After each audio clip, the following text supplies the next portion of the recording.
سورة الجن. أعوذ بالله من الشيطان الرجيم. بسم الله الرحمن الرحيم. زمالي محمد يونس نوم دی په ضلع چارسدې د غونډافیلو کلي ضیا ملاقي اوسېدونکی یم.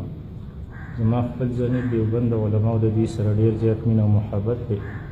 په دې 12 دسمبر شپه وجې زما کور کې ماشومان ټول بیمار وو. مشرۍ لور مې فاطمه تقریبا په دې 28 دسمبر باندې 4 کالو شوله. په 12 دسمبر کې ټول ماشومان ماته بیمار وو.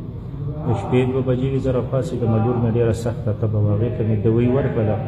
دې دوران کې زه سملاستم نو زړه کې مې دا خیالات راتلل چې نبي علیه الصلاة والسلام فرمایي چې چا د خپلو لوڼو د دوو ښه پرورش وکړو نو الله تعالی به دوی ته جنت ورکوي. جنت د دوی دپاره واجب دی. زه به شفاعت کوم. دا خیالات مې په زړه کې دې دوران کې زه وده شوم. خوب مې لیدلو په لومړي اسمان باندې ولاړ یم او چې وګورم مخامخ الله تعالی په خپل شان لایقه سره ولاړ دی. ماشاءالله. اواز یې وکړ چې څونه د دیوبند علما او طلبا دي هغوی راشي چې زه هغوی ته دستاربندي وکړم. نو زه داسې وګورم همدا محسوسه کړم چې دا د دې د وجې نه چې دې علماو د مدرسې او د ختم نبوت د نبي علیه الصلاة والسلام د ناموس دپاره ډېر کار کړی دی. زما زړه کې دا خیالات پیدا شي چې وګورم یو ښایسته علما طلبا ولاړي د هغوی په سرونو باندې پټکي مې او په لاس کې ځان سره د پټکو نیولي لاس کې چې وګورم کپړه ځان سره نیولي چې وګورم دې دوران کې زمونږ د ضلع چارسدې شیخ القرآن و حدیث مولانا محمد ادریس صاحب چې زما استاد محترم د سخت کال کې فراغت شوی هغوی هم ولاړي او د تنګي پیر مفتي ګوهر علي شاه صاحب هغوی هم ولاړي. خو دوی په دې ټولو خلکو کې ډېر اوچتي. دا خلک د دوی دي کونډو ته رارسي دا طلبا علما.